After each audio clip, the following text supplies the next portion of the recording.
Welcome to the Healing Grove podcast. I'm Dr. Kristin, an integrative holistic family physician, author of Life After Lyme, and host in this virtual space of learning, healing, and growing. I believe humans are like trees, and our physical limb is only one of many. Health on all limbs of the tree, emotional, conceptual, social, spiritual, is absolutely required for the whole tree that is you to be vibrantly well. I created the Healing Grove podcast as a place to showcase some of the world's best integrative and holistic medicine, to expose you to transformative tools and mindset shifts for all limbs of your tree. I hope you enjoy our conversation in the Healing Grove today as much as I enjoyed having it. So everyone, this is Erika Nolan. She's a licensed landscape horticulturalist and the founder of Instar, which is a company that provides holistic health and homestead consulting and education. How cool is that? Born and raised in New Orleans, Erika graduated from Arizona State University with a bachelor in psychology and a curiosity to explore more of the natural world. After graduation, she spent 6 months in the Ecuadorian Amazon, which I kind of really want to hear about on this conversation. Volunteering at a biological research station sounds so fascinating. And then after that, spent her 20s trying to figure out what fueled her fire. And as she sort of embarked on her career, not really knowing how, but wanting to work with plants, pursued a music degree in NYC, and then your path took a turn, right? When you found out that your mom was ill, and that story I hope you'll share with us because it's a very powerful one.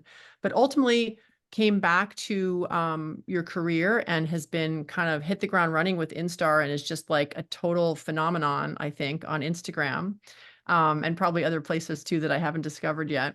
But I wonder if you would start by telling us just a little bit more about kind of your journey and how that detour really impacted your passion for what you do now. Sure, Kristin. I was born and raised like every other American child, eating plenty of junk food and having no sense of what health means. And I spent, all of my years leading up to college in this really unhealthy state, like going to tanning beds and, doing all of like the unhealthy stuff, right? And when I left college and I wanted just a wild experience, I just wanted to step outside of myself, I chose the Amazon in Ecuador. And so I was there for 6 months. And I think that experience was very transformational in the sense that I knew then how much I needed nature. Up to that point, I grew up with like a simple backyard and I really enjoyed being outside, but I had no idea my place within nature and consequently within this world. And so the Amazon really shaped that within me, that I needed to have this relationship with plants. And so, I'll welcome any questions specifically about that. But moving from that, when I went to New York, I was there for 3 years, realized that like New York City living was not for me. And the universe all just kind of spoke to me at the same time because my mom had a brain tumor that was found and needed to be removed. And this seemed like a life and death situation. Like brain surgery seemed really intense, and it is really intense. And so after that, I moved back to New Orleans to be closer to her. And she had the brain surgery, and that seemingly went fine. She lost her taste and smell. But then 6 months later, we found out she had breast cancer. And so then it really felt like, oh my gosh, well, this is, that alone was such a big deal. Like, how are we going to get through this? And I was really close with my mom, I should say, best friends, told each other everything. And when she had the breast cancer surgery, I was there when she came out of surgery. And I saw the first meal that they gave her, and I was dumbfounded because it was like, your green bean mush and a Sprite.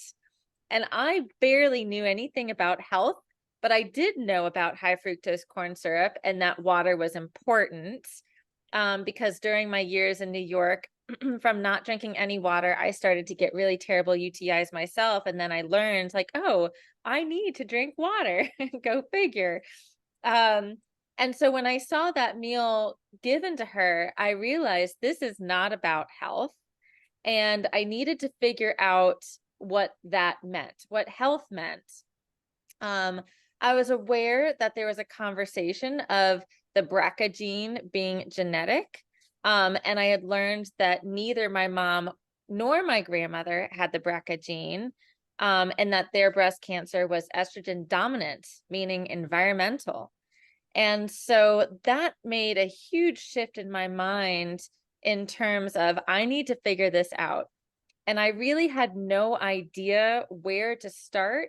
I had this vision kind of during this time of me living a simpler life in the future, like a more wholesome life. And that wholesome life looked like me living somewhere in the countryside, having a vegetable garden, maybe a little bed and breakfast. And something about that vision seemed more holistic. And so and I knew that I had this longing for nature because of the Amazon, which at this point was like 8 years prior to all of this happening. And so I decided to learn the world of plants, because if I was going to grow food, I could have a basic foundation to start from. So I went back to school and got my certification in horticultural studies, and I became obsessed. I was like on fire, learning everything about plants, going from what was like a C student in my younger years to acing everything because I was so passionate about it. Wow. And everything translated into my personal life. I was experimenting a lot. I was working 3 jobs at the time. I picked up a job at a garden center. I was driving Uber. I was working at a restaurant, trying to make ends meet. And my boyfriend at the time, now husband, came home one day to me completely transforming our little 50 square feet of space from weeds and a shed to a yard, like a garden with flowers and a pond and a chicken coop. And so this was the beginning of Wait. it. That was a 24-hour project? Like he went away and came back at the end of the day and you had a chicken Yeah. coop there? Well, it was like set up, ready to go. Like I cleared everything out, cleared out the shed, and had everything like set up for what was the plan. Wow. And Amazing. and we became obsessed with it. We loved the whole experience. And I just tapped into every little business venture of horticulture that I could. So as soon as I got my license, I was selling plants at the farmer's market. I was growing whatever herbs I could and selling these tiny little boxes of dried herbs for $5 and totally in the negative. And just doing everything I could. But eventually I started picking up landscaping jobs and started my organic landscaping company, Instar. And through 8 years of that landscaping company, I was going through this experience, which is very different than your average homesteader or gardener, because I wasn't just learning from my own garden. I had gone through the education again to learn all the basics. And then I was learning on hyperdrive with hundreds of clients. So my experience was just exponentially growing at this point. And we had residential jobs, we had commercial jobs. I did a rooftop garden, I did green walls, I did orchid walls, I did topiaries, I did everything. And also during this time, my husband and I got married and we bought our first property that was a little bit under a quarter of an acre with a small 900 square foot house. And it was all grass. And we transformed that into our urban homestead that was 14 raised beds, a micro orchard, a pond, medicinals everywhere, pollinator gardens everywhere, compost chickens, rain barrels, like you name it. And that's when I think, the business really started to blow up because everybody wanted the same. And fast forward now to 2020, And I had gotten to a point where I felt like I wasn't doing the work that I really wanted to do, which was actively being in the garden. I was running this business.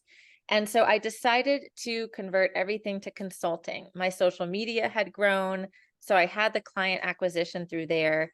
And I started consulting people, individuals, to grow a garden or homestead all over the world in most of the 50 states, some out of the country from Australia to Egypt to Ireland.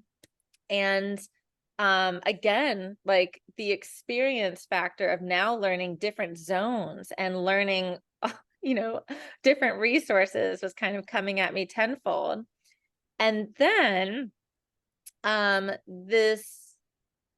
that business exploded to get me to the point where my husband and I could move to the country and live out the dream that I had 10 years ago when my mom was diagnosed with breast cancer. So now we're in the mountains.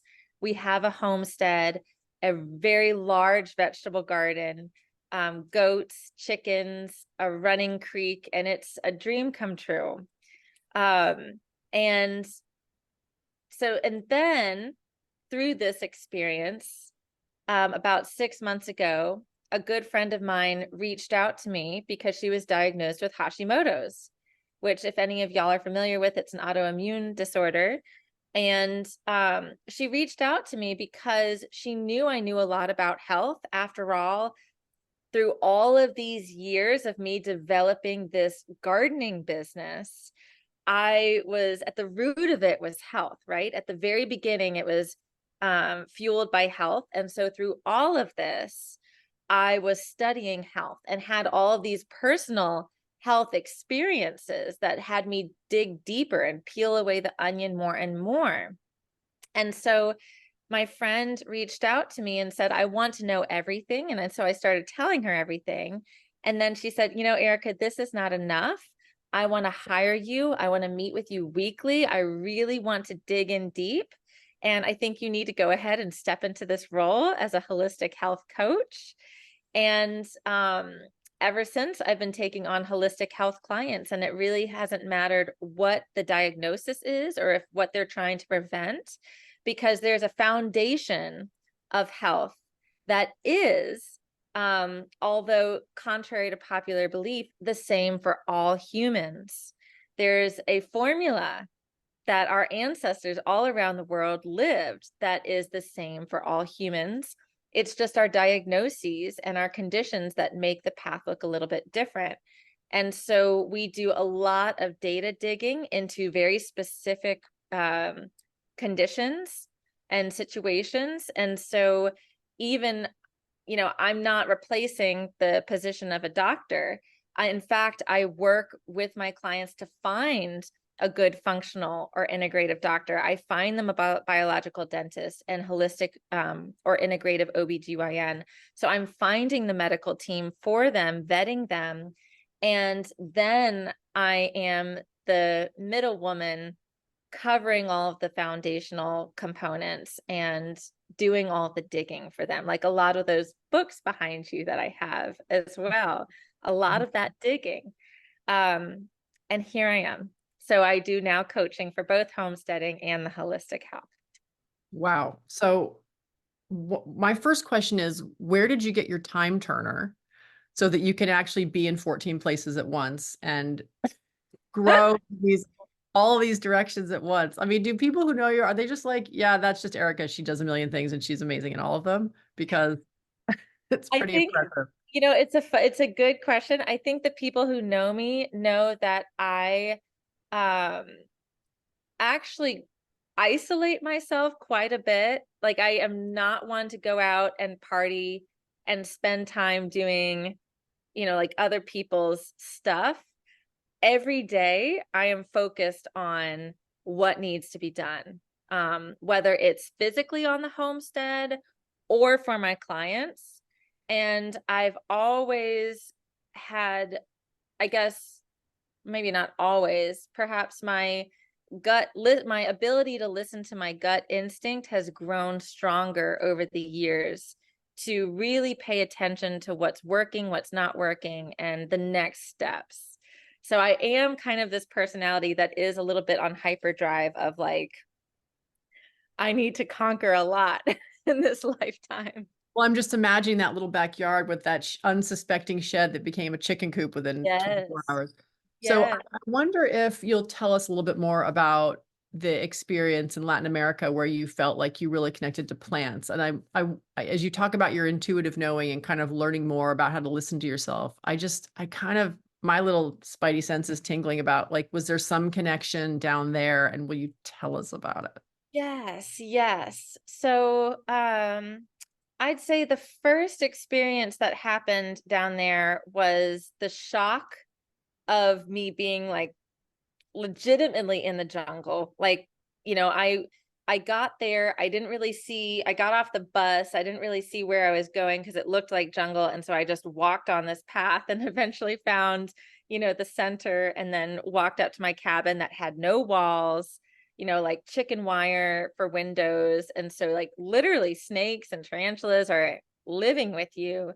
And you go to the bathroom and it's completely open. So all of like the wild nature living things are all up in your business. And so in that moment when I was exploring the bathroom, this giant wasp called a caballo del diablo, landed on my leg, and I immediately swatted it because that's like our first reaction, right? And soon as I did that, I looked at it struggling on the ground. Obviously, I had smacked it hard enough to cause it a lot of pain and probably die.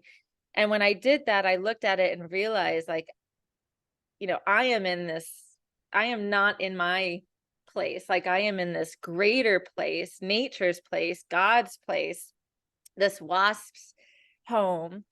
And I am never going to kill another bug. That's changed through gardening over the years.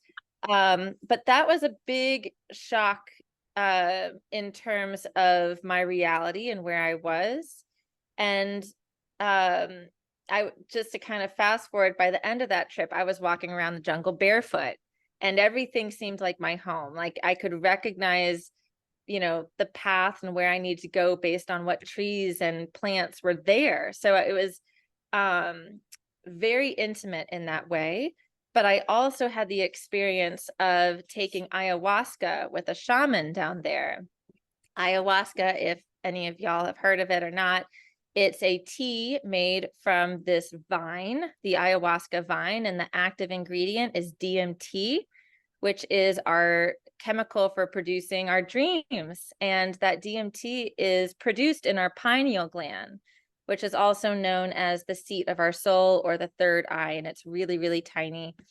And there's actually been studies to show the causes for the calcification of our pineal gland, fluoride being one of them, and that DMT has been linked to the decalcification of the pineal gland because it kind of like sends this like shock to your pineal gland of like, you're a sensual human and you can sense all these things. And so I had never tried anything like that before besides a little bit of pot.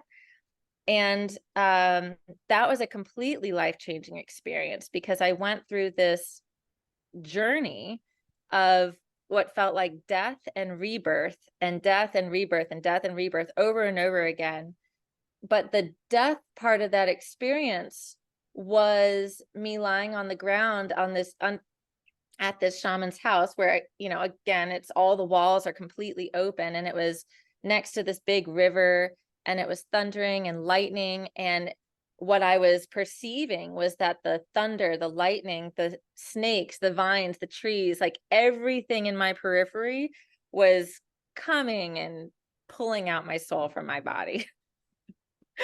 Was that a powerfully pleasant experience, or was that scary, or In what the was? moment, it was terrifying. I mean, I genuinely felt like I was dying. I felt like all of those things, I mean, this is what I was visually seeing and this is what I was feeling. So this was my reality in that moment, was that these things were completely taking away my soul, and I was very uncomfortable with that. And so I was fighting it. And then I realized at some point of fighting it, because this went on for like 6 hours, I realized that I think how perhaps that wasp or anything dying realizes is that at some point you have to let go. You have to let death happen if that's what's happening. And so I did. I totally accepted death. And when I accepted death, the experience completely changed. And all of a sudden, I felt this warm orange glow all over my body. And I felt like this feeling of being held, like a baby that's immediately born, or a little baby chick that's hatched, and like the resources are there and abundant. And at the time, I didn't have the insight to really understand why I was going through these cycles. But days after, when I was really able to reflect on this experience, I realized that it was um, my letting go of control and accepting complete vulnerability to the power of God or Mother Nature or the universe or whatever you want to label it, and accepting that power being much bigger, completely bigger than me, um, and sort of accepting just the vulnerability of all of that. And ever since then, I have felt this need to be closer to all of these things, because clearly there is an intelligence in nature that I need to learn from. And I think all humans are designed to learn from and to work with. And it feels, I think, for so many humans in our modern society, like a garden and plants and bugs feel so forlorn because we've been so disconnected from it. We don't need to grow our own food in order to eat. We don't need to be working outside in nature to know that like a storm is coming, or a cold front, or the animal is sensing a hawk, or we've completely lost touch with what that experience looks like. And it doesn't matter what our individual skill set is, nature is a huge part of our health. And another reason why I think that our health has become so degenerated over the years. I mean, there's so many reasons to that, of course. Such a powerful insight and story. And I really want to thank you for sharing it here. It's a very personal and private experience. And I'm not imagining you have a lot of opportunity to talk about your ayahuasca experience, but I'm grateful that you were willing to share it here. It's so beautiful. Do you think I mean, yeah, I guess it's maybe hard to imagine, but where would you be without it? Would you Mm, still be doing all the things you're doing without that experience? no, I don't think so. I think I probably would have been living more of a numb life, probably still in New York City, dating someone not for, the real love that I have found, and just living this very like surface level life. Wow. So I want to hear a little bit about the ways in which your parenting overlaps with your business, overlaps with your purpose, overlaps with your passion. Like how do you see all those things fitting together? Because from the outside looking in, I mean, social media is what it is, right? It's what we choose to share, but like it seems like you've got a really well woven quilt or, tapestry over there.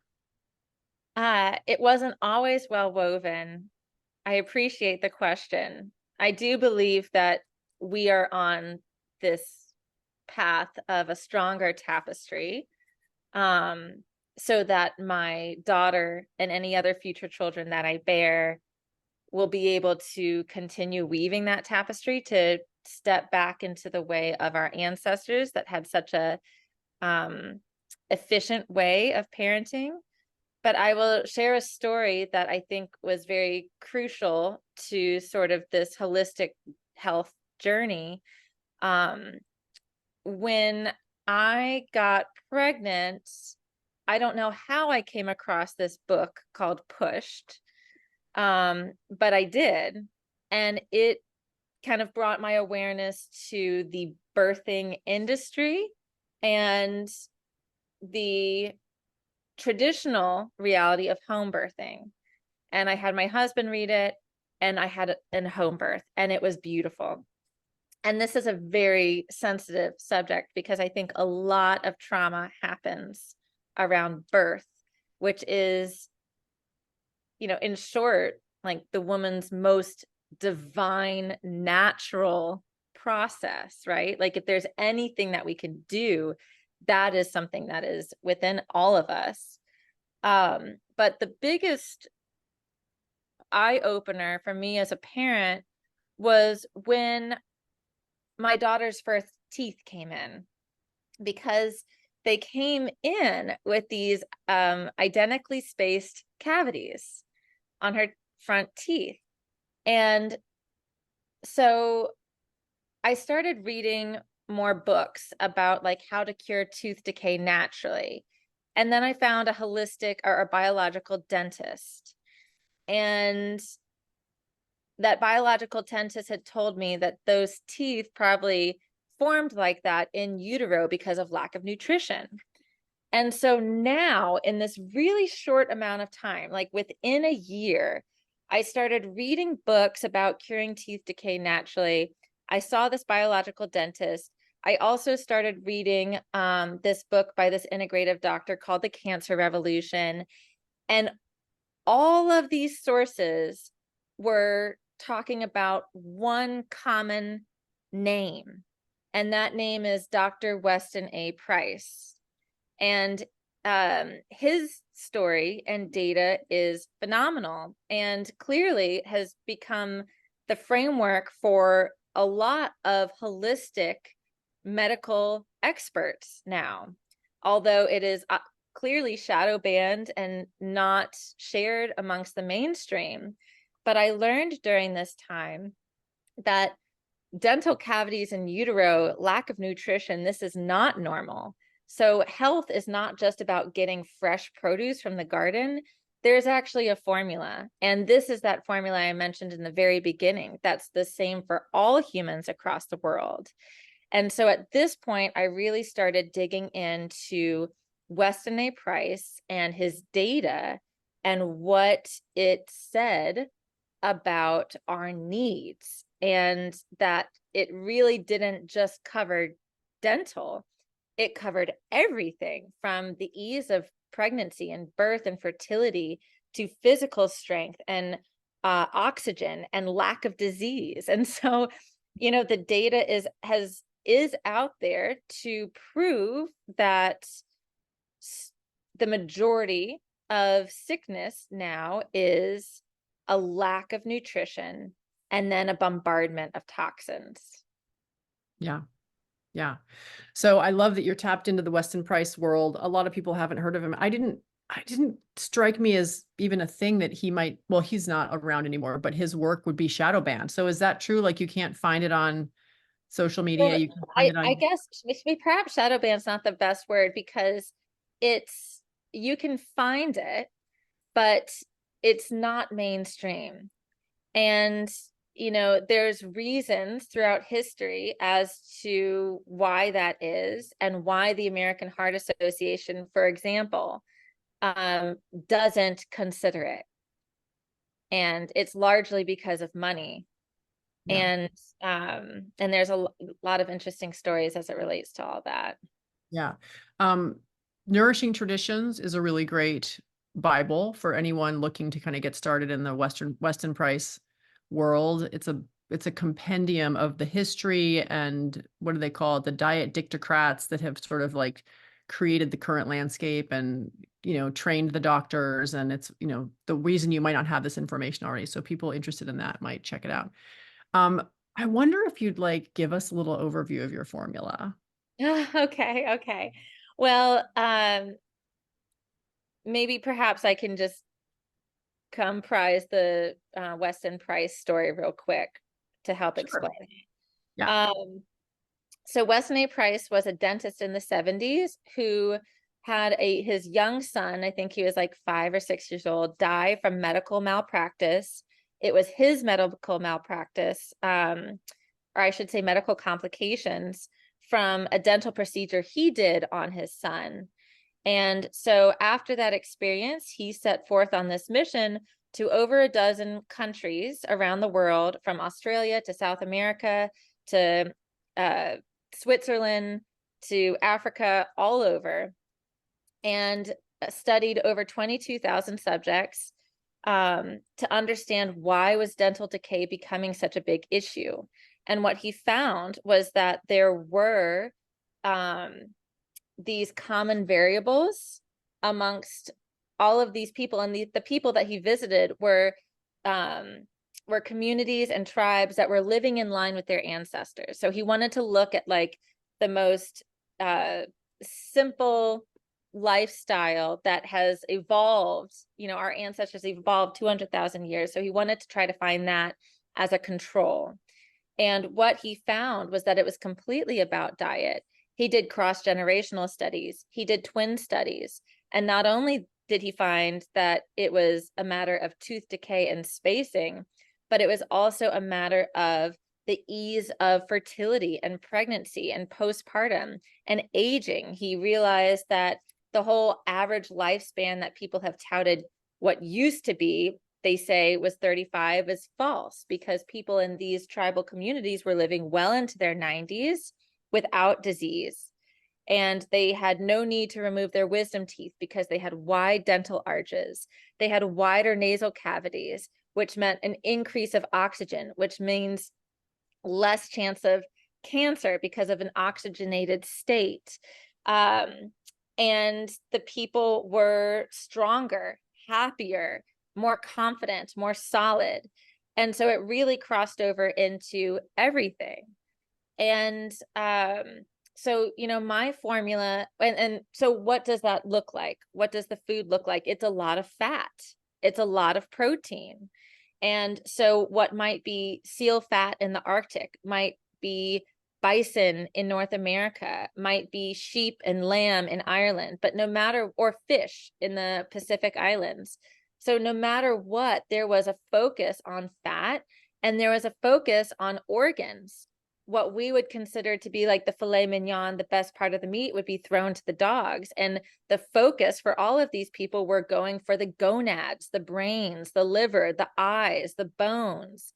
Those were the prize and most nutrient dense part of the animal, along with eggs, raw dairy, especially in like the Swiss Alps, raw cheese, fermented oats, fermented sourdough. And the modern diet of sugar, breads, caffeine were largely the disruptors. And now we have it even worse, because like these people were still living in like their, you know, tribal, very basic living situation, and not exposed to the amount of, you know, electronic magnetic radiation that we are. And all the toxins that we're exposed to. So we've got quite a battle. And so, you know, what does my life look like? We eat a lot of meat or eggs. We go through like a stick of butter a day. We do a lot of raw dairy. And for the vegetables, there's always an intention for preparation. Sure, there's some veggies that we can eat raw and are good to eat raw, but I think the raw diet and the whole veggie craze as like the healthier way to be has kind of gotten people off path, and eating plants like kale that are higher in oxalates raw and putting that in their smoothies, or thinking that they need to avoid cholesterol and eating and consuming seed oils instead of bacon fat. And there's a history to all of that as to why, for example, like the seed oils are touted even by the conventional medical professionals. It totally goes back to money and the invention of these products, because there was a time where these things didn't exist, and the traditional foods were lard, bacon fat, tallow, duck fat, liver organs, and properly prepared or fermented vegetables. Beautiful. Everything you're saying, I'm totally in alignment with. But I want to bring up something that I'm not in alignment with from the Nourishing Traditions cookbook and get your 2 cents on it, because I love to have tools like that I can just say, go read this, learn everything in there, you'll be good. Except they really have a lot of gluten in there. Hmm. How do you feel about like the barley stews and or the oxtail barley recipe? They have, gluten grains, which I do think are a huge problem for humans. What are Yeah. your thoughts on the gluten in that book? My thoughts are that um, in that book, the grains are always properly prepared, typically soaked. So, like if you're going to see any sort of grain in there, it's going to be soaked, which is going to remove the phytates. All seeds and nuts have a toxic outer coating as a defense mechanism to make it indigestible. And there's only so many animals that have evolved to be able to digest them, like squirrels and birds and whatnot, but not humans. And so, um, you know, like even the twin study in like Switzerland, one of the traditional foods then were oats. You can easily grow oats, but you have to soak them in order to remove that phytic acid from the coating. And so I think that that's really the underlying factor that separates the gluten issue. And I also think that the problem with gluten nowadays is not just about gluten. It's about how the gluten in whatever form, oats or wheat or whatever, has been grown in nutrient deficient soils and with glyphosate and GMOs. A lot of people who have gluten intolerances here in the US have no problem going and eating a bunch of croissants in France or pasta in Italy. So quality, I think, also plays a huge role in that. Yeah, yeah, agreed. Are you still cooking with gluten grains? Not much. We don't consume a lot. I do make sourdough. We have pasta once a week.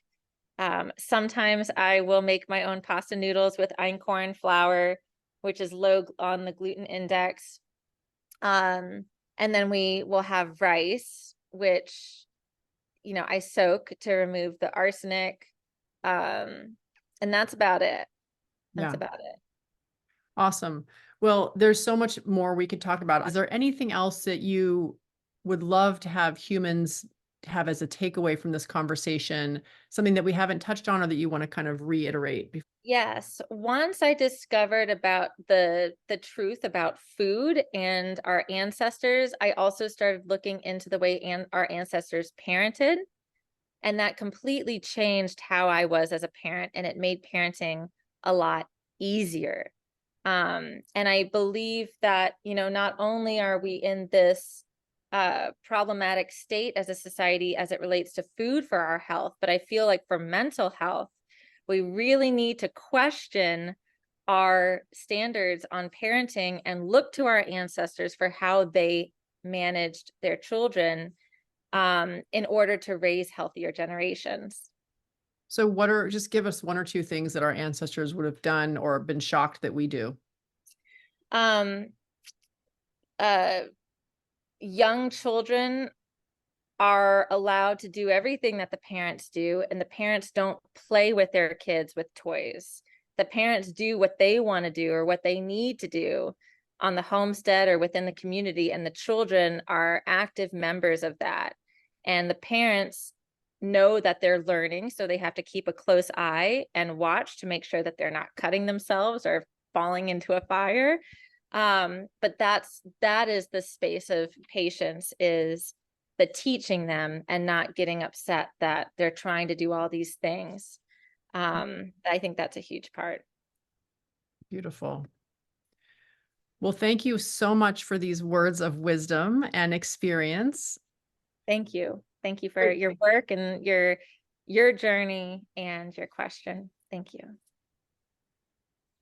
I have a question that actually came up in this group a month or so ago from one of the members about Apeel, that new coating that's like allegedly non-toxic plant-based goo that wraps around produce so that it can live even longer while it decomposes, I guess, on our shelves. I kind of imagine what your thoughts are about it, but I'd love to hear them. I mean, I don't trust anything that Bill Gates puts out based on his track record. I think honestly, there's so much like medical and health advancement that is important, like the tetanus shot and surgery after like a gunshot wound. But I believe that the more we try to develop new solutions, the farther we're getting back from our roots that had us thriving from the very get-go. So I am not interested in Apeel and have started making my own apple cider vinegar because of all that. Wait, what does the apple cider vinegar have to do with Apeel? Well, because some celebrities, including Katy Perry, apparently recently bought Bragg's apple cider vinegar, and they are partnering with Bill Gates to use the Apeel coated apples. What? So I'm making my own. Good to know. Yeah. You'll have to let us know when you've got your Instagram up on how to do that, or your course about it. So I speaking will. of courses and Instagram and ways to work with you and learn from you, what are some next steps somebody could take who's like, oh my gosh, this is my teacher. I need to learn at her feet in her garden. I I always say that the best first step is just with a 30-minute call for us to really get to know one another. That link is in my bio on all of my social media channels. It's $45 and it's just 30 minutes for me to get to know you, your needs, and then talk you through all the different options. I've got ebooks, I've got courses, and I've got the one-on-one consulting. Um, and I want to truly understand your needs before I, tell you which way I think would be a good way to go. Cool. So we'll share that link to your calendar in our show notes. Well, this has been amazing. It's just so encouraging to know that you're out there and doing this work and that have such a passion for sharing this information, because it's all information I think that people can really benefit from in terms of getting well, not just physically well, but like spiritually well, more connected to their food supply, more connected to other humans, more connected to things that matter. So I just really want to thank you from the bottom of my heart for not just being here today, but also just for everything that you're doing, Erika. I think it's amazing. Thank you. All right, everyone. Have a beautiful rest of your day and take what you've learned today and go do something cool with it.